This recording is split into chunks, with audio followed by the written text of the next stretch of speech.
السلام علیکم۔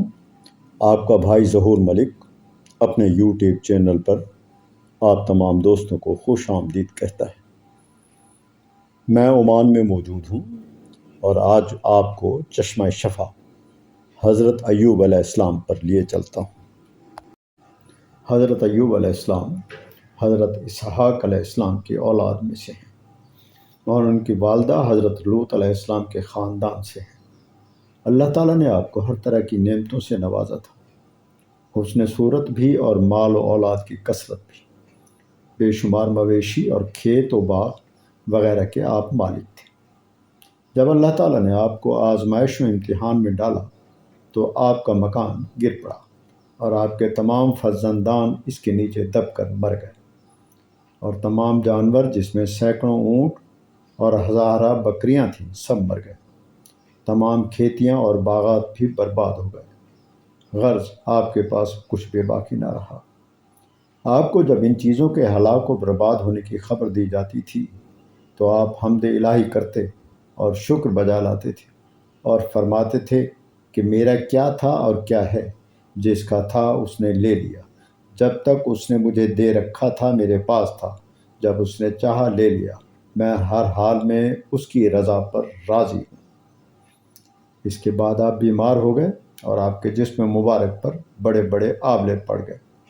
اس حال میں سب لوگوں نے آپ کو چھوڑ دیا، بس فقط آپ کی بیوی جن کا نام رحمت بن ابراہیم تھا، جو حضرت یوسف علیہ السلام کی پوتی تھی، آپ کی خدمت کرتی تھی۔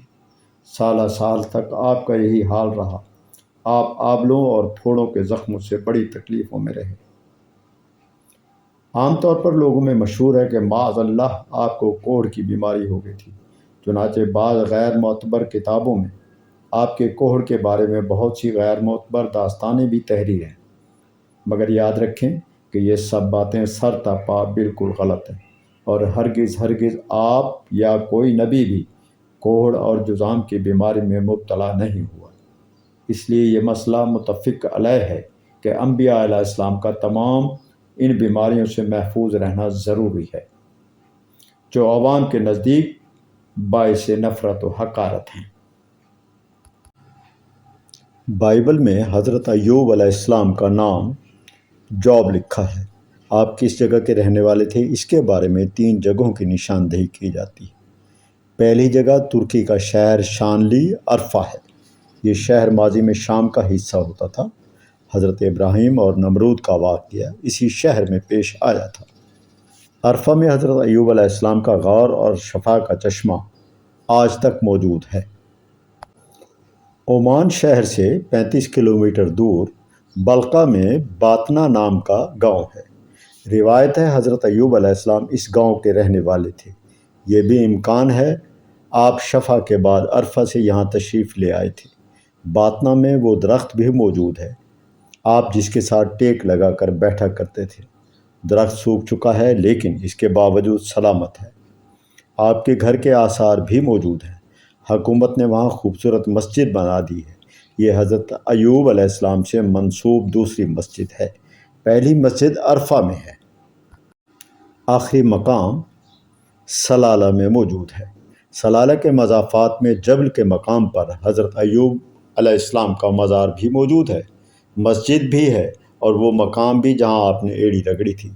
چٹان میں پاؤں کا نشان بنا ہوا ہے۔ مقامی لوگوں کا کہنا تھا آپ نے یہاں پاؤں مارا تھا اور یہاں سے وہ چشمہ پھوٹا تھا۔ پاؤں کے نشان کے ساتھ مزار ہے اور مزار پر باہر چھت کے بغیر چھوٹی سی مسجد۔ یہ مقام عرفہ اور باطنہ کی نسبت ایک لحاظ سے منفرد ہے۔ ان دونوں مقامات پر حضرت ایوب علیہ السلام کا مزار موجود نہیں، آپ کا مزار صرف سلالہ میں ہے، چنانچہ یہ جگہ زیادہ معتبر ہے۔ پہاڑی کے ساتھ ساتھ ایک پگڈنڈی وادی میں جا رہی تھی۔ ہم پگڈنڈی پر چل پڑے۔ پگڈنڈی پہاڑی چشمے پر جا کر ختم ہو گئی۔ مقامی لوگوں کا کہنا تھا یہ حضرت ایوب علیہ السلام کا چشمہ ہے۔ آپ نے یہاں پاؤں مارا تھا اور یہ چشمہ برآمد ہوا تھا۔ چشمے کے اوپر پہاڑ کے اندر ایک ٹیرس سا بھی بنا ہوا تھا۔ ہم ٹیرس تک پہنچ گئے۔ یہ قدرتی آرام گاہ تھی۔ پہاڑ کے سامنے کا حصہ کھوکھلا تھا، پیچھے چٹان اور چھوٹے چھوٹے پتھر تھے، اور اوپر چٹان کی چھت تھی۔ وہ ایک مکمل مقام یا مکمل رہائش گاہ تھی۔ لوگوں کا خیال ہے حضرت ایوب علیہ السلام اس غار میں رہتے تھے۔ یہ امکان بھی موجود تھا مزار کی جگہ آپ کا گھر ہو اور آپ کو بیماری کے عالم میں یہاں اس غار میں چھوڑ دیا گیا ہو، اور آپ شفا یاب ہونے کے بعد واپس اپنے گھر تشریف لے گئے ہوں، یا پھر آپ یہاں اس چشمے کے قریب رہتے ہوں اور آپ کو بیماری میں اوپر مزار کی جگہ رکھ دیا گیا۔ اللہ تعالیٰ نے آپ کے لیے وہاں چشمہ نکالا ہو اور آپ صحت یاب ہو کر یہاں واپس آ گئے، یا پھر آپ اوپر ہی رہتے ہوں اور آپ کا قبیلہ یہاں آباد ہو۔ حقیقت کیا ہے یہ اللہ کے راز ہیں اور اللہ ہی بہتر جانتا ہے۔ لوگوں کی عقیدت تھی کہ وہ چشمہ شفا میں نہا رہے تھے، پانی پی رہے تھے اور اپنے اللہ سے بیماریوں سے شفا یابی کی دعا مانگ رہے تھے۔ ہم نے بھی چشمہ سے ایک بوتل میں پانی بھرا، پیا اور اپنے چہروں اور جسم پر پانی کے چھینٹے مارے اور اللہ تعالیٰ سے اپنی اور اپنے اہل و عیال، دوست و احباب کے لیے دعا کی کہ یا اللہ ہمیں محتاجی سے، رزق کی کمی سے، بیماری سے صحت عطا فرما۔ یہ آپ دیکھ رہے ہیں کہ صغیر بھائی نے حکم کیا سہیل بیٹے کو، سہیل بیٹا نیچے اترے اور جہاں سے وہ چشمہ پھوٹ رہا ہے وہاں سے یہ دیکھیں پانی بھر رہے ہیں، کیونکہ نہانے کے تالاب سے تو لوگ چونکہ نہا رہے ہیں، یہاں وہ پینے کے قابل شاید وہ پانی نہ ہو، لہٰذا تجویز یہ ہوئی کہ وہاں سے پانی بھرا جائے جہاں سے چشمہ پھوٹ رہا ہے۔ صاف و شفاف پانی، سرسبز پہاڑ، ارد گرد کا ماحول بہت خوبصورت۔ ہم یہاں کچھ دیر رکے رہے اور پھر اس مقدس سرزمین سے واپسی کا سفر شروع ہوا۔ میرے ساتھ صغیر بھائی، تنویر بیٹا، سہیل بیٹا اور ولید میاں ہم سفر ہیں۔ وادی سبز تھی اور اس سبزے میں کہیں کہیں پرپل رنگ کے پھول کھلے تھے۔ ہوا جب ان پھولوں کے اندر سے گزرتی تھی تو یہ بانسری کی طرح بجنے لگتے تھے۔ یہ ساز پوری وادی کو جھومنے پر مجبور کر دیتا تھا۔ دور پہاڑوں کے آخری سرے پر درختوں کی قطار وادی کا پہرا دے رہی تھی۔ ڈھلوانوں پر سبز جھاڑیاں تھیں، جھاڑیوں میں گندمی رنگ کے پودے تھے اور ان پودوں میں جنگلی پرندے چھپ چھپ کر گیت گا رہے تھے۔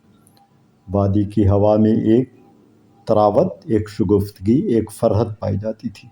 ہم اس فرحت کا ہاتھ پکڑ کر آہستہ آہستہ پگڈنڈی پر اوپر چڑھتے چلے گئے۔ بہرحال تھکاوٹ سے ہمارا برا حال تھا۔ ان صاحب کو دیکھیے، اب یہ خوش خوش جا رہے ہیں، جب واپسی پہ آئیں گے تو پہاڑی چڑھتے ہوئے انہیں ضرور تکلیف ہوگی۔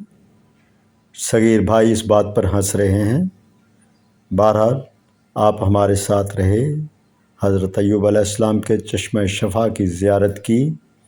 مجھے اپنی دعاؤں میں یاد رکھیے گا۔ میرے اس چینل کو سبسکرائب کریں، لائک کریں اور دوستوں میں شیئر کریں۔ انشاءاللہ کسی اور جگہ ملاقات ہوگی۔ السلام علیکم ورحمۃ اللہ وبرکاتہ۔